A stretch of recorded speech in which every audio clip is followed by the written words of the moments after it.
My guest today is Tana Grenda, a bush pilot, backcountry hunter, author, and health coach who lives with her family in a remote area of Southwest Alaska.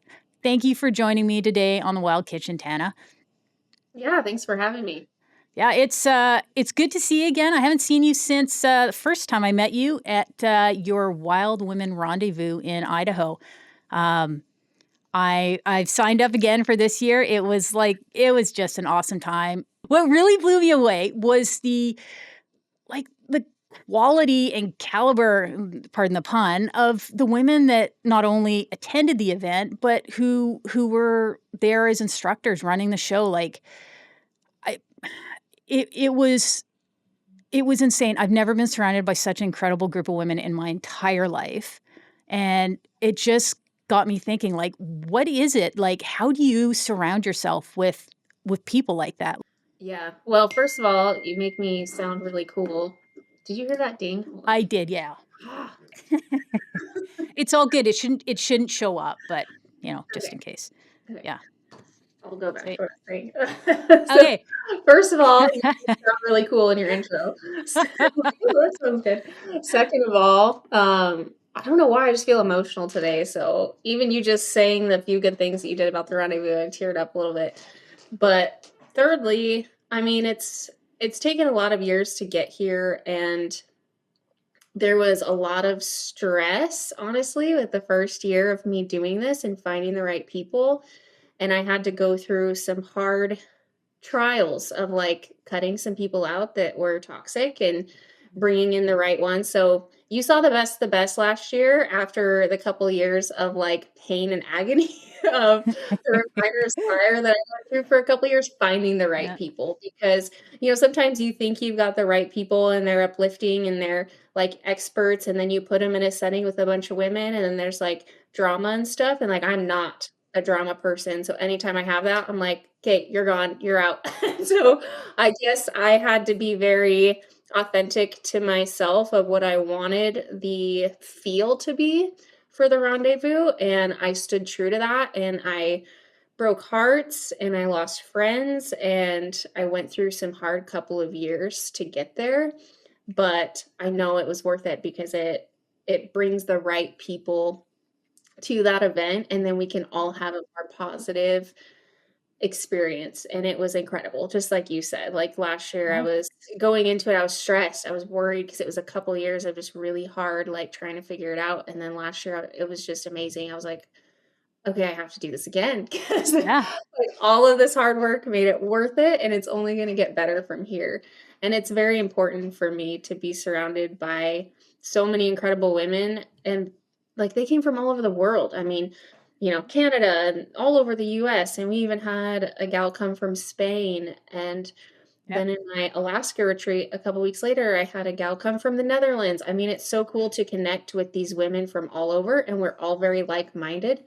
And that's really cool because growing up, I didn't have women like that in my life. I mean, my Yep. mom was, but I didn't have friends my age that liked being outdoors and would rather go kill an elk or go cook wild game instead of like go out to a fancy restaurant in our pretty dresses, Like I couldn't really find women like that. So I've been really blessed with hosting these retreats and making sure that I stay authentic to what I want it to feel like. That I feel like we've just called in the right people. And I've met a ton of people through social media. And I don't know, I guess I know when I meet someone if they're gonna be experts in Mm. in what they do, or I've, like, learned from them in some capacity. I'm like, "She would be really good to Mm. teach this." And so now we've just created, I feel like, the dream team, kind of like, the Avengers of the outdoors. It's funny To you teach say women. that. It's funny you say that because I was lying in bed last night and I was like, it is literally like, and take this with a grain of, well, no, don't take it with a grain of salt, but I literally use that term in my head. Like, it's like the Avengers of instructors there. Yeah. I'm like, oh, no, like, I hate the Avengers. I've got to find a better term, but like, I Right. don't like the Avengers movies, but that is 100% what it is, right? Like, Yeah. they're just like so many different skill sets, so Mhm. many different things, zero ego as well, and which is so uncommon because there's so much ego in instructors, especially when it comes to things like firearms, Mhm. um, and hunting. Like, there's a lot of, like, banging your hands on your chest sorta situations going on with instructors, and there was none of that. Like, Mhm. they genuinely were there for a good time. They genuinely wanted to see people successful and happy, and, one of the things I did, was a archery hunt with Alicia.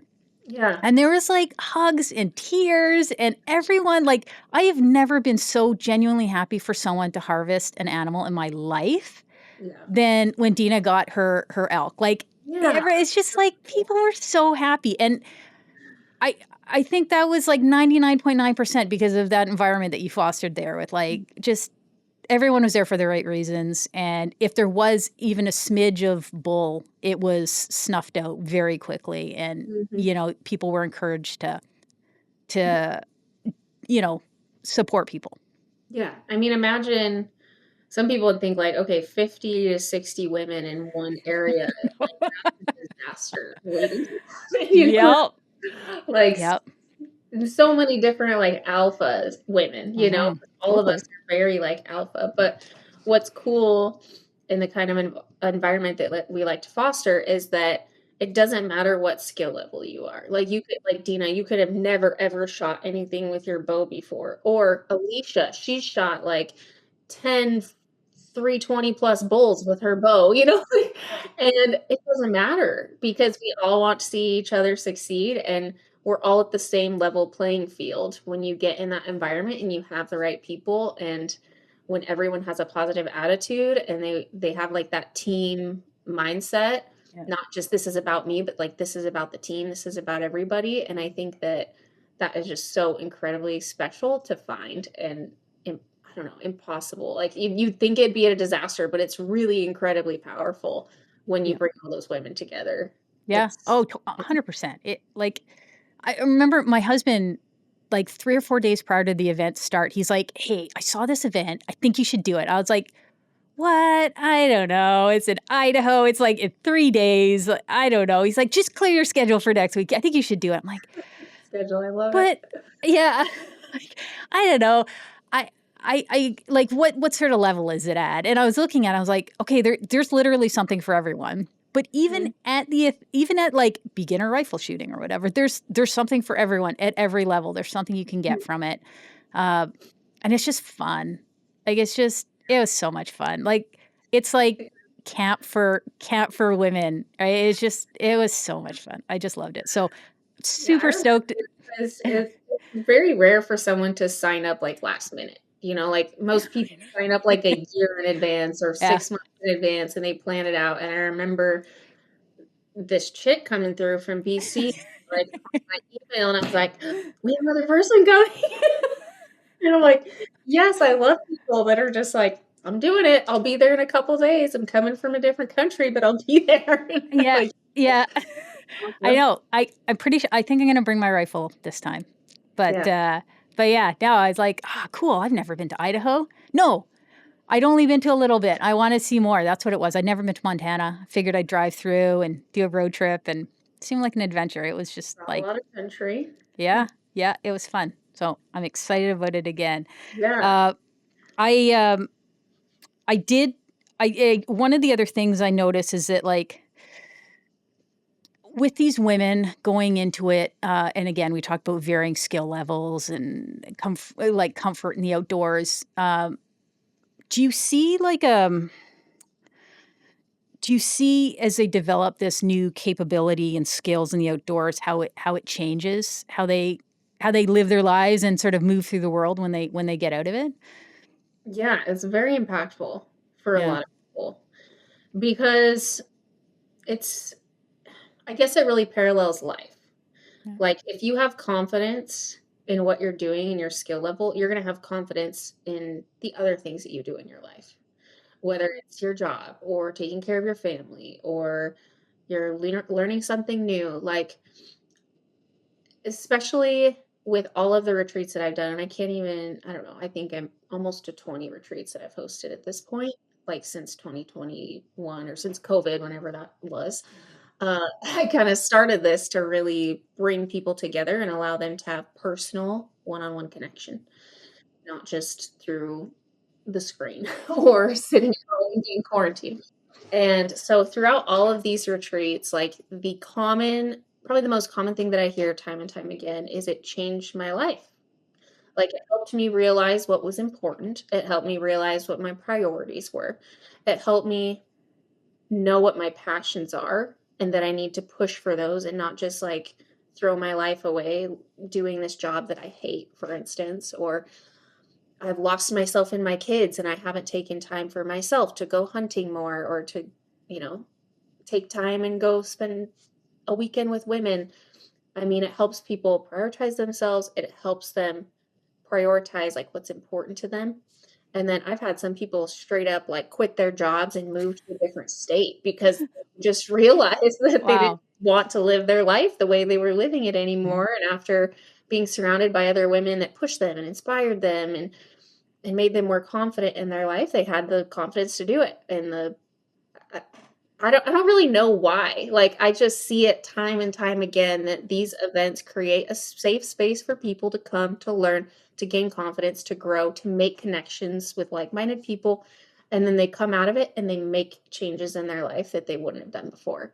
Yeah. I don't really know why that is, it's just really cool. And I love Yeah. being a part of it. It is, and, I was thinking about it too because I saw it. I think it had a positive, like, really life-changing impact on my life.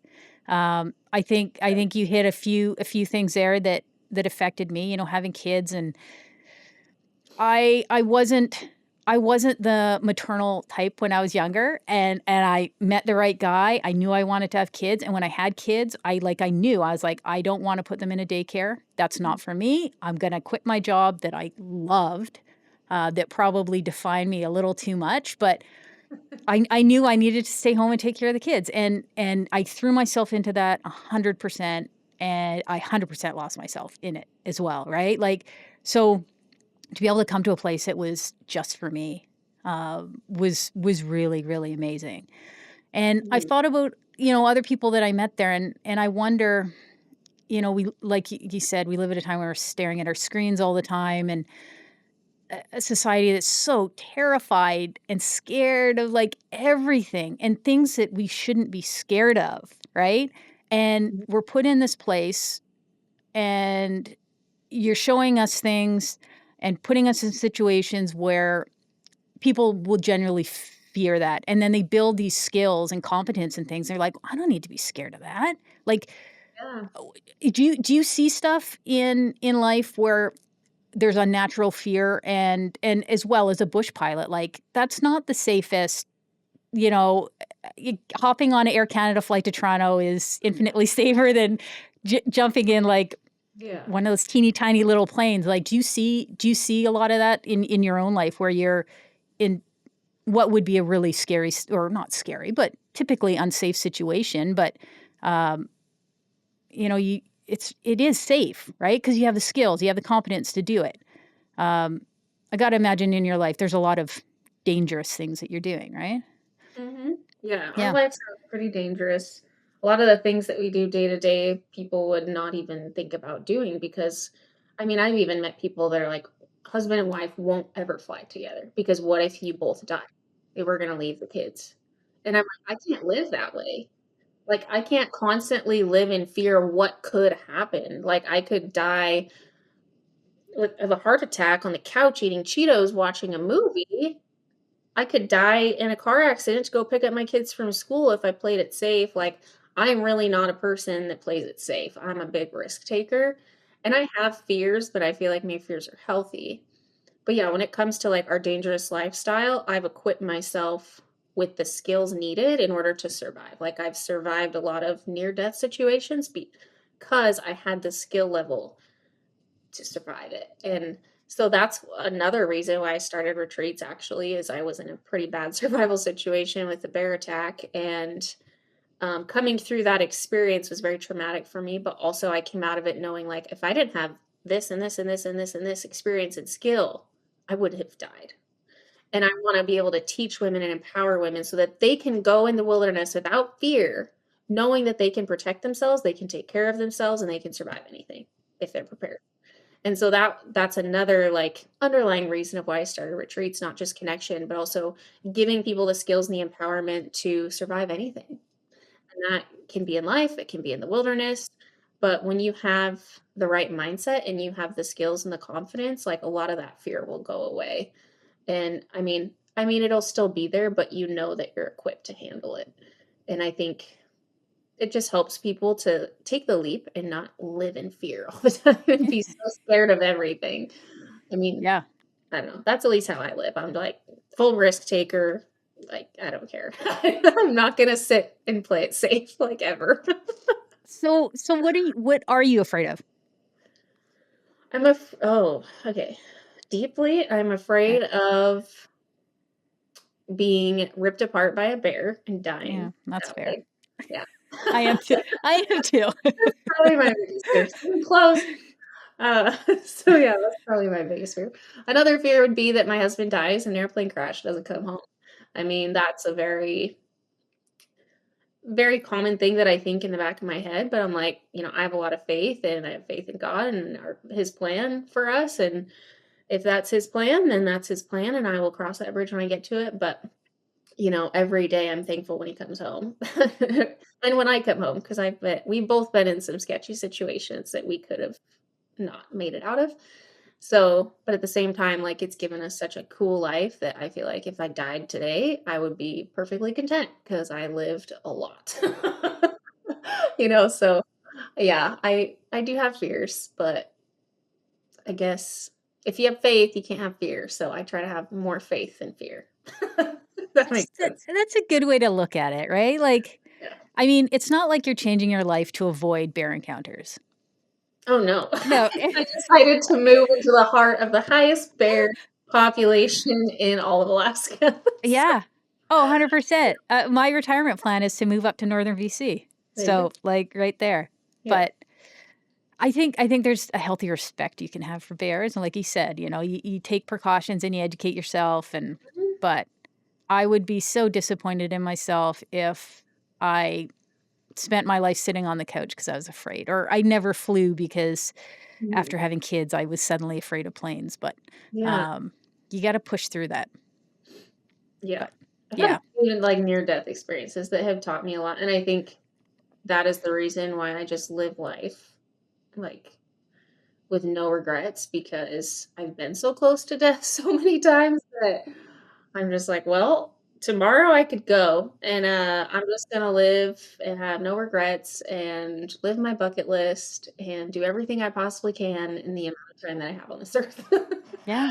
And I think that's changed my perspective, not just retreats, but just the hard things and the trials that I've been through have changed my perspective on, like, what's important and what I wanna prioritize. Yeah. Yeah. Yeah. So I agree 100%. Going through hard things makes you understand what's important. Like, it focuses it like a laser. Mhm. Um, Travis and I had some challenges, like, a year after we got married and things that we had to go through, and I look at it as a blessing at this point in my life. Like, I wouldn't change it for anything. It was hard. It was an 8-year fight, and Yep. it made me realize, like, that first weekend we fell into that issue, that all I cared about was my husband and my child. That's it. Like, I knew I don't give a rat's butt about anything else. Material things don't matter to me. I genuinely don't care. Yep.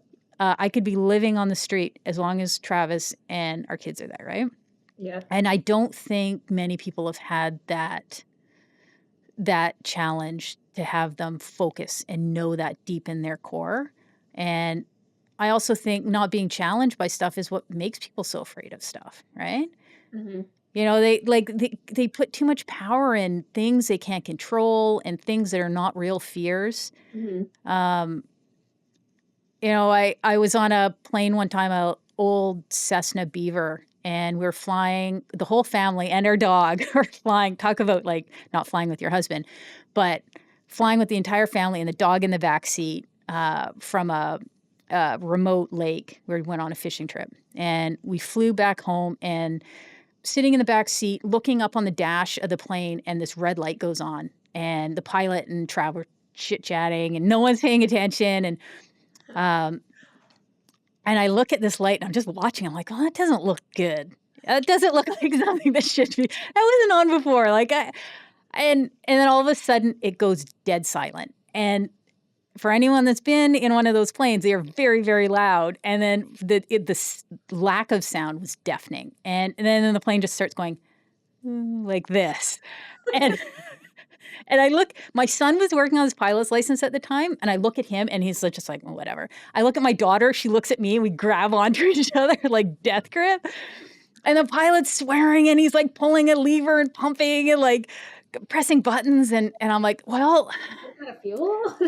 Yeah, he ran out of fuel. One of the tanks, ran out of fuel, and I guess he was trying to, like, pump the fuel through the line, whatever, from the second one, but I didn't know 'cause I don't know anything about flying, but I was like, "Well, at least we're all gonna die together," and but then, like, after the fact, though, apparently the pilot was telling, my husband that, like, "Oh, these planes break down all the time, and, there's lakes everywhere. We'd be fine. We would just, like, cruise and land on one of the lakes," and thinking about it after, I'm like, "This hasn't scared me from going on a small plane." If anything, it's just like, it's just It happens. it happens, right? I s we all survived, it was fine, but yeah, I thought we were all gonna die. I thought that was the end of our family. This is the end. Yeah. Yep. I've gone through a lot of those moments. This is the end. Yeah, yeah. But Not it puts things into perspective too, right? Yeah, always. yeah. Are there any things, like, aside from bears that freak you out? Where like, maybe give a bit of a background, like, where you guys live, what your life looks like, 'cause I understand it's quite different from most people's day to day. Yeah, I mean, we live off the road system, Mm. so we don't have Walmart, we don't have grocery stores, we don't have Yeah. Home Depot, we don't have gas stations and all the amenities and things of the modern world. I joke with people that we live like 20 to 30 years in the past. Like we just got unlimited internet. We used to have to pay and not have more than like 100 gigs, and it was like $600 a month. Like it was insane. And then, we didn't used to be able to stream on our TV like everyone else used to. I mean, Starlink really opened the world to being connected. Um, so yeah, we're landlocked, so you can only get here by airplane, or I guess if you took a boat, a several day journey on the ocean in a boat, but we are pretty landlocked. So it's like living on an island, but you've got land all around you. So the only way in and out basically is by airplane. And with that comes a lot of challenges, especially because we have 6 kids. And so you're trying to make sure that they're well fed. And my kids eat like insane amounts of food. I've got 4 teenagers right now. And so they eat a lot, and so a lot of our food is from our subsistence lifestyle, which is killing moose, caribou, and salmon. Like, we've got 4 freezers full of this, and this will feed us for a year if we shoot 2 moose and 3 caribou, and we catch 500 pounds of salmon, and we do all of that every single year and process it all ourselves, and that's basically what we live off of, and then I ship things in either from Costco on an airplane or Amazon, because Amazon is free shipping, but it takes about 4 weeks to get here on Amazon, so any, like, mail, things like that, really slow. Like, none of my Christmas presents are gonna get here in time, but it happens every time. I'm like, "I need to start in October," and I forget till it's November, and I'm like, "Crap, it's Thanksgiving, I haven't ordered Christmas presents." So Amazon ships to your door, or does it ship to, like, a city center No, and you have to fly it in? it ships, so it'll go to Anchorage to, like, the main center, and then it will come in on a cargo plane, like, either on Alaska Airlines or one of the cargo planes that bring out, like, food and stuff and supplies, and then we go pick it up at the airport. And then there's, like, a little post office that if it's shipped like, that's for UPS and FedEx, it's a pain to get here. If it's through USPS, it'll go to the airport, and then they deliver it to the post office, and then they sort it there, and it's a little post office that you can get your mail at, but, yeah, it's just a little different than most places. You're getting your Amazon Prime membership, like, Yeah. value for sure though, Oh, eh? for sure, but then they kind of catch on, and then you'll start to try to order things, and it's like, "Will not Yeah. ship there," and they kinda caught on to, "Oh, we're actually gonna ship, um we're not gonna free ship to the bush, we're just Yeah. gonna free ship to the road system." So, it's kinda tricky. eBay works sometimes if you can get free shipping with eBay. But yeah, if I'm like shipping food in from Costco or somewhere else, it's over $1 a pound. So just like in US dollars, if I do like a $500 grocery order, it'll cost $250 just to ship it. So about half the cost of whatever the groceries are, which are already very inflated coming to Alaska, you're paying just to get it to you. So, it's expensive, there's a lot of sacrifice of living here. We have 0 family, 0 friends. It is literally just me and my family, and, like, we are a tight-knit unit, and that's Yeah. pretty much it. Like, also, but our waterways here only get you so far, so our plane allows us to access a lot of land that otherwise you wouldn't. Like, where I live, you could fly 100 miles. I don't know what that is in kilometers, sorry. 100 miles east, west, north, south, and, like, not hit a city or a house. I mean, we're truly, like, in the middle of nowhere, and I love it. And then there are times, like, in the winter when it's dark and cold and I have nobody, that I'm like, "Man, I need to go somewhere." And so that's why retreats are so awesome for me because I get to go and, like, have friends that way, like, meet people. Yeah, so talk about the retreats because I saw you were recently on one in Florida that looked, Mhm. like, freaking amazing. So cool. Yeah, we did, I love doing trips that I would love to do and then bring people in that are like me that would also love to do it. Like, I'm very much a group kind of person when it comes to those kinds of things. I mean, I enjoy hunting by myself. I enjoy hunting with my husband, but if I can go with a group of women that are like down for anything, oh, it's so much fun. So we did a Florida hunting retreat last week. We went down to Florida, and originally it was just like a gators and hog hunt. And so we had 8 gator tags, and we could shoot 3 to 4 hogs per person if we wanted to. So that was a lot of killing in like 3 days. And we could keep whatever we wanted off of them. So we were gonna take a lot of meat home, but then we ended up getting, like, really focused in on gators more than the hogs, and so we shot 8 gators, and then one of our friends on the trip was like, "I've shot a bunch of iguanas down here, it's really fun, do you guys wanna do it?" We're like, "Yeah." So we rented a couple boats, hired a couple guides that took us out, and we did this iguana hunt because they're invasive there, and so they want you to shoot as many as you can see, as many as possible. Wow. And so we shot like 55 iguanas in 3 hours or something. Oh It my was so god. fun. We had, like, air guns, and you'd go around and, like, spot them in the trees, and those things were so crazy tough, like reptiles. I had no idea how tough they were. Yeah. I would shoot one 8 times, and it wouldn't die, and I'm just like, "What is going on?" But these iguanas were huge. They had heads like this big, and they were just huge iguanas. I That was so fun. Like, the gator hunting was so fun, but the iguanas to me were it was constant action and so much shooting, which I love duck hunting and stuff, and so it was just like that. Like, you're just shooting anything that moves kind of, and it's really fun. And then those same guides were like, "Oh, have you guys ever gone python hunting?" We're like, "No." No. Like, "Yeah, we go and I'm like, "Catch pythons?" I'm like, "You catch them or you kill them?" He's like, "We catch them live." Like, we gotta hunt them out of the Everglades because 'cause they're invasive and they were released, and so we try to go catch as many as possible live, bag them, and then we freeze them to kill them because if you, like, shoot them or chop their head off or whatever, it ruins their skin because they release a bacteria that will break it down.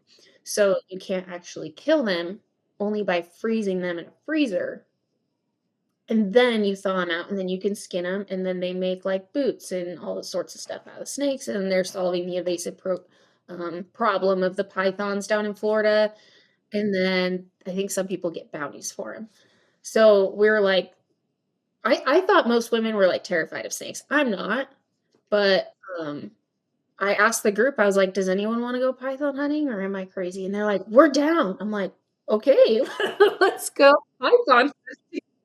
So even though some people were afraid of snakes, they're like, "We'll do it." So, We went and caught 2 pythons live at night, and it was like shed hunting in the dark, like walking around with flashlights and headlamps looking for them and trying to avoid anything that killed you. I mean, it was the most bizarre, cool thing ever.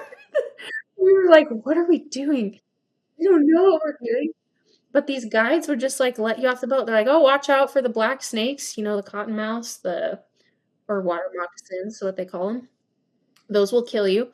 Watch out for this, and there's alligators, and there's poisonous spiders," and I'm like, "Okay, do you have anti-venom on the boat?" He's like, "Nope." We're like, "Okay." But nobody died, so Weird. Nobody died, we just went full send, and we got 2 pythons. One was over 10 feet long.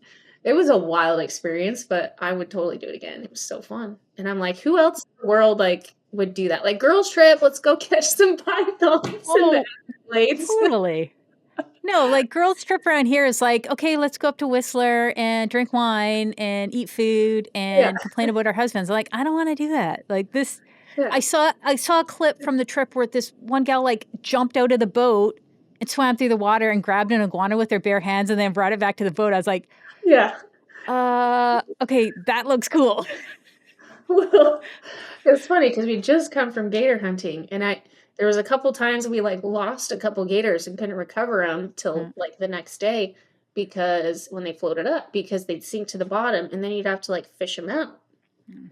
or lasso them out, and there was a few times I was like, "Can I just, like, jump in and get them?" He's like, "There's, like, 70 gators in there. You wanna jump in there?" I was like, "I don't know. I guess not." Do I not? Is that a bad idea? And so when we went iguana hunting, then we asked those guys, and we're like, "Can we swim in this water?" Because there's a few times we had to jump in to retrieve the iguanas if the dogs couldn't find them. And he was just like, "I mean, if you want to, but it's your own risk." And then a couple girls did it, and I was like, "Oh gosh, I hope they signed the waiver on Yeah. this." I think one was wearing, like, jean shorts, like, just little cutoff jean shirts too. It's not like there's for people that haven't seen this clip, I'll watch uh, the girls yeah, first. there is no protective gear, nothing. It was just like, I'll just jump in the water." Just jump into Yeah. gator-infested waters to get the iguana. It was a wild Yeah. time, it was so fun. It was Yeah. I would totally go back. Yeah, that Ready to plan looks a trip again next year. oh my gosh, yeah. So you got hogs, gators, pythons, and iguanas. Mhm. Meat-wise, what were you're keeping hogs, gators, and iguanas? You can eat iguana, yep. Yeah, Um, gators, we kept that. I guess the yeah, tail is really good. I haven't yeah, tried it yet, it's in my freezer, so I need to cook it because 'cause I've okay, never had gator. And then, yeah, the hogs, you can keep those too. yeah. So, it's pretty cool. You can go and we didn't kill as many hogs because it took us, like, 3 days to kill all the gators we wanted, but I think we killed 3 hogs. Wow. We shot at, like, 5 and recovered 3, but mostly archery, like, we were trying to stock them archery, so it took us a while to do that.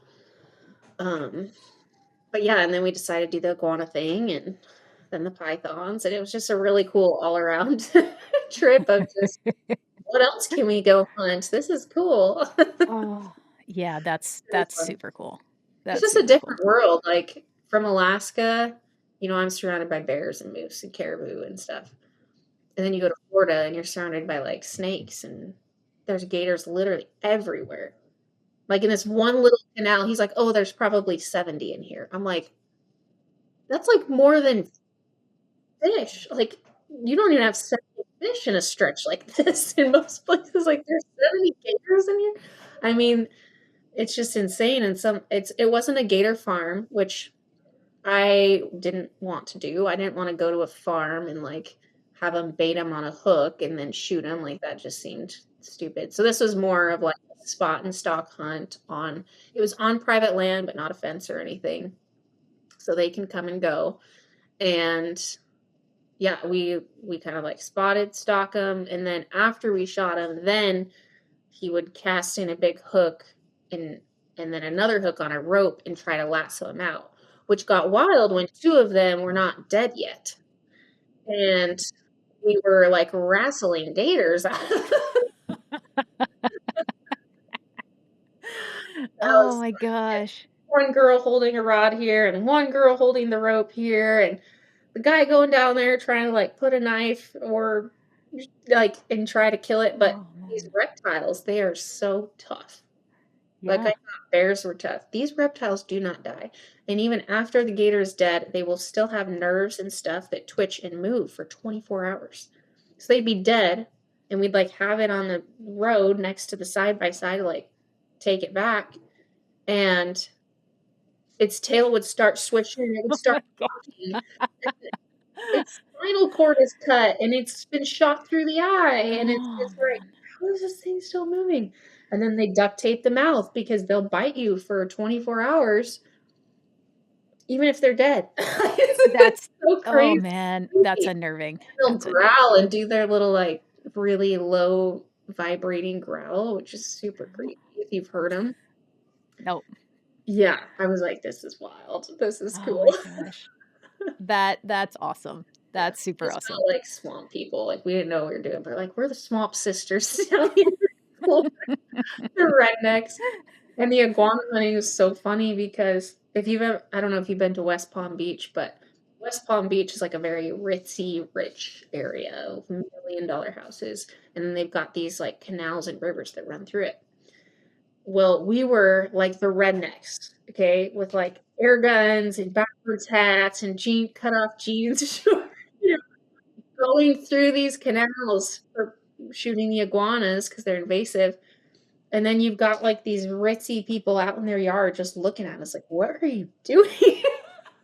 And there'd be these huge iguanas in their yards, but you can't shoot them. Obviously, it's private property, and you just, like, go past the super fancy houses, and then you get to, like, public land of trees and start shooting iguanas. Like, Oh my gosh. just bizarre. We're, like, going through this rich part, just like the rednecks, and we asked the guides, we're like, "Do they like you doing this?" And they're like, "Oh, no, Yeah. they hate it." Y It's funny you say that because in BC here, we have a similar thing with there's fallow deer on a few of the Gulf Islands. They're like the little islands just off the coast from Vancouver. And so you have, again, these, like, beautiful properties, this idyllic space, but deer are just causing so much damage and so many problems. And, of course, they don't want hunters going there because, like, they love the deer, but they hate the deer, right? They love the deer, but they love them if it's someone else's problem. Mhm. So what our government has decided to do is spend millions and millions and millions of dollars to hire a sniper team from New Zealand to come over, fly around in helicopters, and shoot them from the sky with a guy with a dog on the ground. Because That's so that it like it makes no sense. this is But all part of that's hunting season for it. Save you a yeah. lot of money. No, because it's all private property there, and so no one wants the hunters there to shoot them. So they just keep growing and growing and causing more problems. But But they want someone shooting down at their house.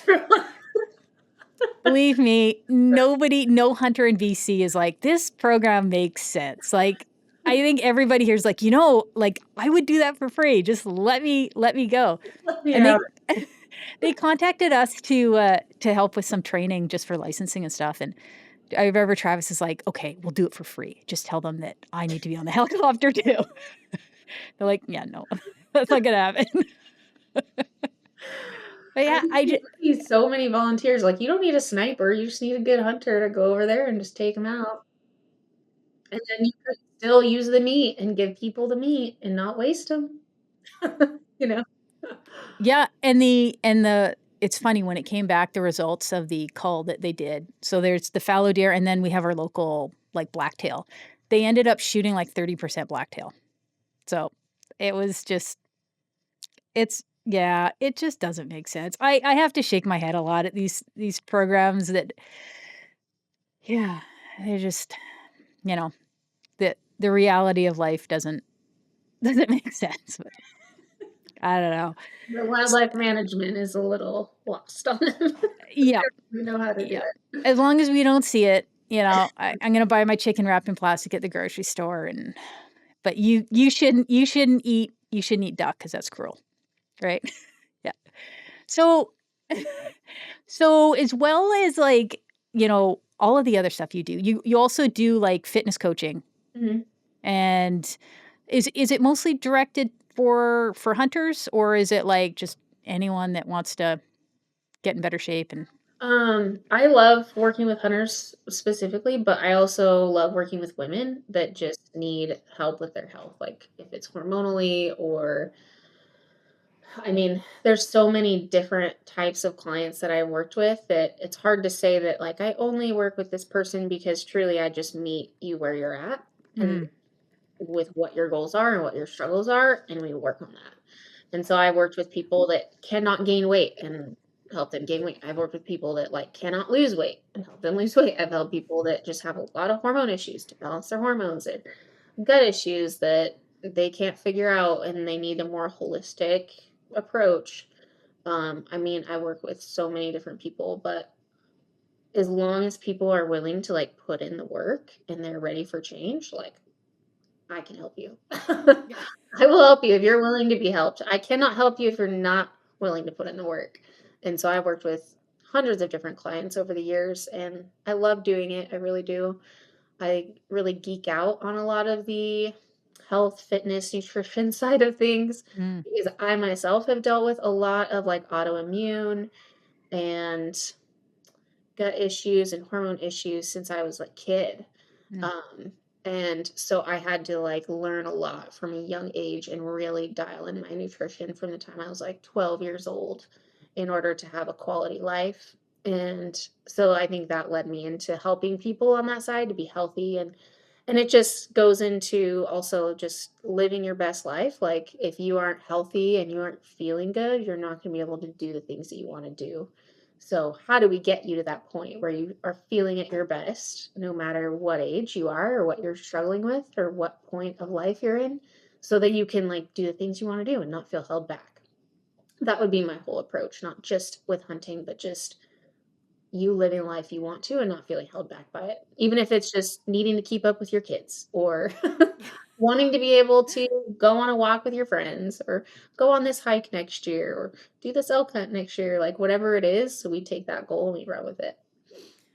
how do you balance that yourself? Like, you're obviously busy. You said you got 6 kids in the house right now, Mhm. uh, hunt and all these things. How do you especially with issues that you have, health-wise, how do you balance pushing yourself, fueling yourself, like, taking care of yourself and your family and all the, business stuff as well? Loaded question. You can take this multiple ways. uh, I'll I just sit back. I went crazy for a couple of years because I Yeah. tried to do too much. I've had to pull back and set boundaries with myself of this is as much as I can handle and Mm, this I have to let this go and I have to let this go. I mean, we have a lot of different pieces in the works. Like we've got rentals and real estate and things like that. And then we've got our kids that are needy in the nicest way, yeah. but just they come from a lot of trauma. And so there's a lot of like special needs that we have to take care of in therapies and things like that. And they're in sports, you know. And then we've got just our lifestyle of wanting to hunt and trap and do all of that. And then you know, I've got coaching and I host retreats. And I think I just have to be careful about doing one thing at a time. Like maybe this week I focus on retreats, launching those, marketing those. And then next week I'll write a book and then I'll send it to my illustrator and be like, illustrate this. And then the next week I'll be like, okay, this week, I mean, I work with my clients week to week, but this week I'm going to push for a couple more clients. Like I just take things in stride, one piece at a time, because I have been at the breaking point where I'm a workaholic and I'm a perfectionist and my worth used to be tied to how much I did and how much I accomplished. And so I would just go, go, go and do until I was so exhausted that I would break. And that really fueled my autoimmune issues that would come about. And I've been able to put a lot of that in remission just by pulling back, lowering my stress. I keep my nutrition dialed because there's no way that even if I like falter on it a little bit, that I will feel good. So Mm. my nutrition is like number one. And then my movement every day. Like every day after I wake up, I get in my routine. Um, I eat breakfast and I go work out, even if it's just a long walk. Mm. I move first thing in the day, and that, like, clears my brain for the day. And then, yeah, I don't know. I don't really know how I've survived because it's been a lot, and it's been a lot of stress, but my husband is a big support. He's at home too, and so he'll help with the kids here and there or take them off my hands if I need, like, a couple hours. The computer, quiet time, get stuff done. He's super helpful, but I think the biggest thing to balance it is you just have to know your limits and you have to set boundaries, and you also have to have your non-negotiables. Like, my non-negotiables are I have to walk every day or get a workout in just to feel good and, like, have my body, like, you know, not be inflamed all the time. I have to eat, like, almost to perfection for my nutrition or I'm Yeah. gonna feel like crap. What does that look like for you? And, like, if those 3 Yeah. things are in order, then, like, the other things fall in order. But if I don't sleep and I Yeah. don't eat great or, I don't get a workout in, like, my day kinda falls apart. So, I have to make sure I do those 3 things to feel like I'm human. It's funny how those 3 things, though, as simple as they are, like, so tied to each other. The second I stopped drinking alcohol, cut out processed foods, walked every day, like, I think since birth, my non-negotiable's been sleep. I've been always a good sleeper, but, like, it's hard and fast. This is what I have to do. My life has changed, like, I, like I feel so much better, and if you get a good sleep, you have the energy to work out. If you eat properly, you don't hurt when you work out, right? Like, and they all just play into each other, so you're more likely to do these things, but, yeah, I think you have to make it a non-negotiable, like you said, otherwise, it just gets pushed to the background. "Oh, I'll do it later." It's like, Mhm. "No, I have to do it, or I'm gonna feel like crap, and Yeah. then I'm gonna be terrible," right? It's like I do that before I do anything else, before I check my emails, before I do like, I'm gonna eat a good healthy breakfast, it's gonna set the tone for my day, and I'm gonna go work out. It helps that I made a little home gym here because I wasn't as consistent when I had to, like, go to a gym, but with all of it at home and I've got a two-year-old at home, like, I don't have an excuse to not do it, you know? No, it's funny. You sit there, you're like, "Ah, it's this time, and I've got this to do and this to do." And then, you know, you hear about people waking up at, like, 4 o'clock in the morning every day and just doing it. You just have to make it a priority, No, and I then don't wake up then at it's good. 4. Yeah. No, no, no.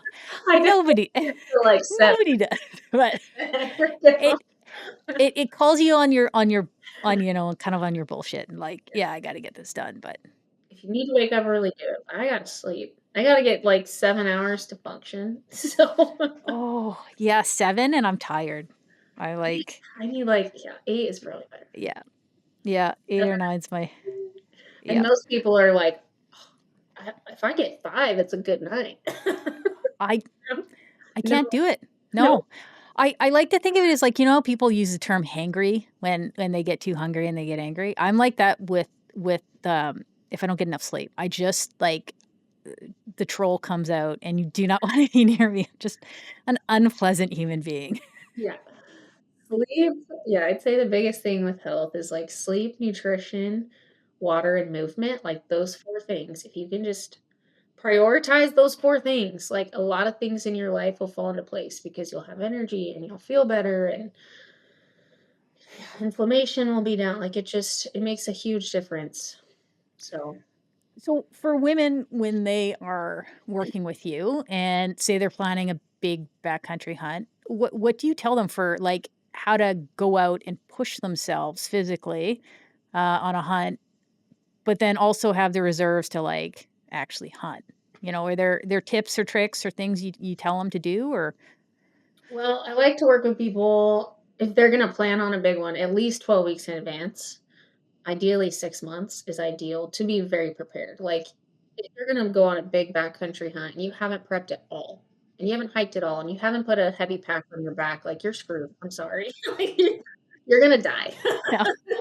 No, you're not gonna die or you're gonna feel like dying the entire time. Hey, you're probably not going to get anything either because you're just going to So, feel like, like garbage. at least prepare 12 weeks in advance. But a lot of the strategy is mimicking what's gonna happen in the backcountry, so a lot of rucking, a lot of strength-based training. Core is super important, so building core strength, building strength in your glutes and your hamstrings, because most people are very quad dominant. Your glutes and your hamstrings are very important for your climbing and your hiking and your core. And so like we focus very much on like core and glutes and hamstring strength based training, and then endurance with being able to put a pack on your back and do rucking. With women especially, rucking is one of the best things that you can do for your health long term with aging. There's so much research behind it. And like when we have little kids, it's easy because we're like carrying little kids around all the time. But as they get older, like what kind of weight are we carrying on our back? So if you can be rucking either with a vest or with a pack that's weighted a couple times a week, it's going to help not only your cardiovascular health, but your muscles. Like that resistance training for women is so crucial. So we do a lot of rucking, a lot of strength based training. But I don't like to overtrain because women don't like women and men are very different in their training. Men, you could have them train 2 to 3 hours a day, and they would get insane results. Women, if you train them for 2 to 3 hours a day, their body is going to freak out. Our bodies are very different in that we don't handle stress as well as men do. So, I don't like to overtrain women. Like, a lot of times they're doing 30 minutes a day, maybe 4 days a week, and that's enough. And then maybe like a long hike on the weekend. But you don't want to overtrain as a female because you're just going to kind of shoot yourself in the foot and then you're going to deal with more hormonal issues or inflammation issues because your body's like, wait a second. Like we're not going to handle this as well. Um, especially women of like fertility age. If you're in the age where you can like have kids and you've got like normal cycles and stuff, your body doesn't like a lot of stress. It can handle some, but oftentimes with the amount of stress women have on them these days, throwing more stress onto them just adds fuel to the fire. And I've seen women that like overtrain actually like gain weight because their bodies are just inflamed and like pissed off with whatever that they're doing to it. So it's very much finding the balance and actually teaching women how to rest more, Hmm. feed themselves more, not cut out food. A lot of women need more food than men sometimes, like more than you would think. And so, like, have you ever seen a man like just not train, eat like one meal a day, and then just like climb up a mountain like it was nothing? Yeah. Oh, it's like Travis. He'll Women go can't do that. he goes and does like, 100 push-ups and comes out, he's like, "Look how jacked I am." I'm like, "Are you freaking kidding me? Like, how is that My fair?" husband like started a diet after his Yeah. vacation and lost 10 pounds this Yep. week. I'm like, dude, that would take me a year. Yeah. This new diet I invented of candy corn. Yeah, Yeah. it's like it's really paying dividends. Come on. But it's a very different approach with women versus men. And I think that women going into any sort of training or any sort of goal with health and fitness have to go into it with a different mindset because they expect to have results like a man does. They expect if their husband's doing it that they should have the same results. And 9 times out of 10, women's bodies react completely opposite of men's. And so you have to add more rest, more food, short bursts of intensity. And I've seen that work for women time and time again versus just like grinding them into the dirt with hours and hours of cardio or too much time at the gym. Like women have too much going on. I don't even have more than 45 minutes in a gym. Like time wise, like 30 minutes is good. So it's being more efficient with your time, allowing your body more rest, and learning how to manage stress. And I've seen women's bodies like really respond well to that. So I know that's a loaded answer, but I think if you're a woman listening, that's the biggest takeaway because it's so frustrating to watch men like lose 10 pounds in a week, cut out sugar and like get a six pack. And you're just like, this is so unfair.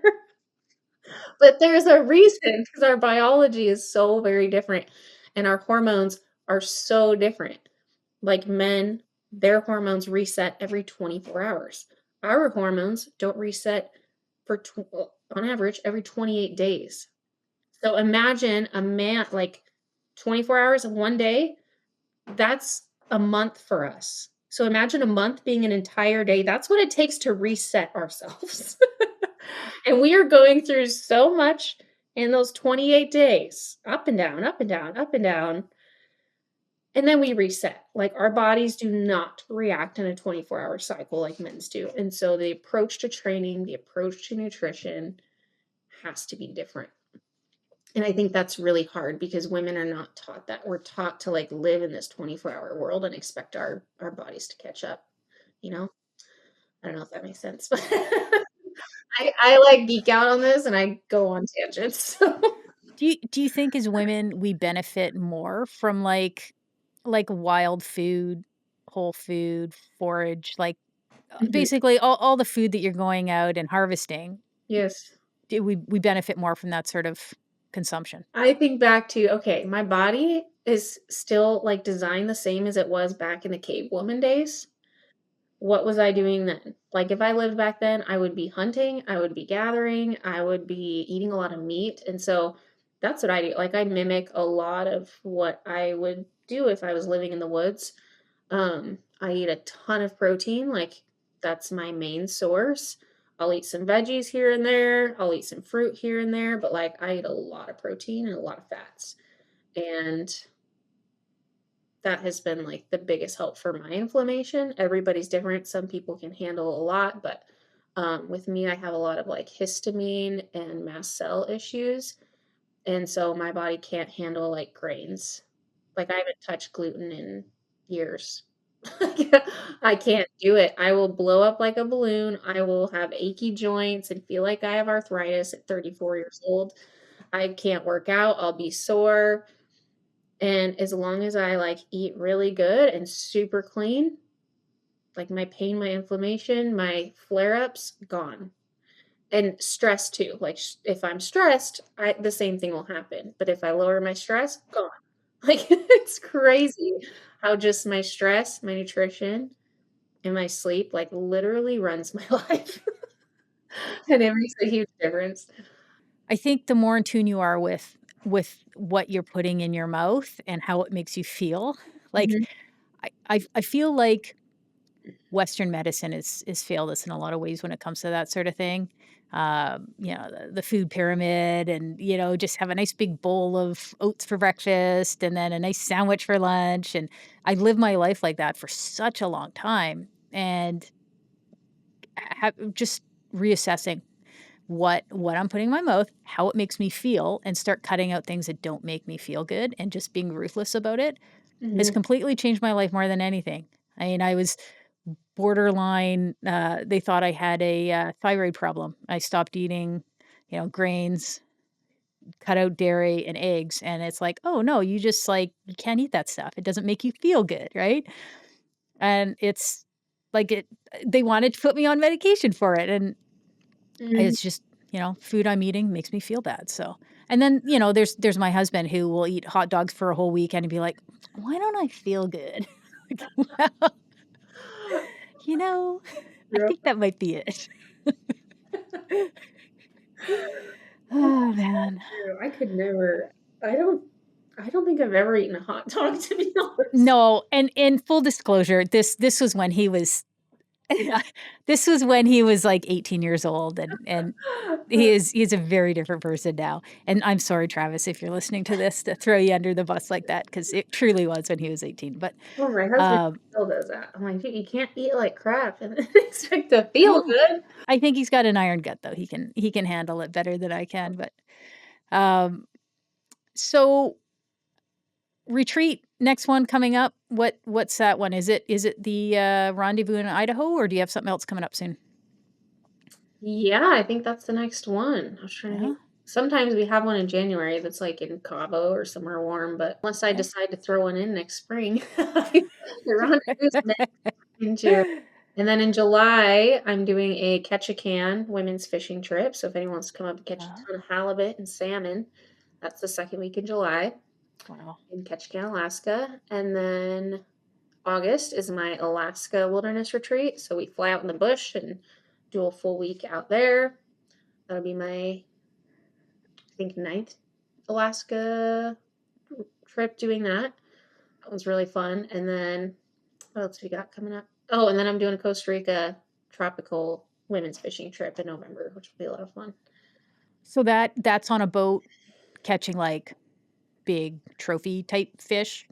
Um, Dorado, which is mahi-mahi, tuna, so all that is, like, meat you take home, delicious, delicious fish, and then, yeah, kitchen big stuff like marlin and, um, blue marlin, like, they caught a blue marlin last week when my husband was there. They it was, like, 350 pounds. Crazy. And then they did catch a tuna that was 180 pounds, and they got all that meat. He brought home, like, 2 full coolers of ahi tuna, which is just good. And then, yeah, when I decide to go, which is next November, I think it's November 14th, that week, it's the mahi-mahi tournament. So the Dorado are really running well, and that's, like, really good meat, and then you catch snook, which is even better than mahi-mahi. So I love these trips because 1, they're really fun, but 2, you get to bring a lot of fish home, which is awesome, and you fill your freezers with delicious. I've never been a fan of the, like, the pink camo and Right. the Same. I feel like it's I don't know, it just kinda dumbs it down for women, and we don't need that, like, we're totally capable and we can do this stuff ourselves, but I will say your event has definitely opened my eyes to the value of women-only, events, and it's a different and for that matter, for men-only events, right? Like, I think there's real value in having men together with other men to, like, feel safe, and they don't have to be this, like, man in front of women or and with women, the same thing, like, Yeah. there's no it reduces or eliminates the competition, I think, right? Mhm. Like, the dynamic's totally different, and it's It is. incredible. Yeah. Yeah. Yeah. I've had people be like, "Why don't you do, like, a men and women's?" I'm like, "It's just different." Like, that's why I try to have all women instructors too. Like, occasionally, you bring in a male because you just cannot find a woman that will do it. For the most part, like, I try to keep it very women focused and have women photographers and everything because it's just a different feel and it's a different comfort level, and women can, like, let their guard down and just be themselves. I don't feel like there's this pressure to, like, perform or I don't know. Not that men are, like, bad in any way, but I think if men are there, you feel like you can't ask certain questions because 'cause you'll feel dumb or you know what I mean? Like, it's different. It's different.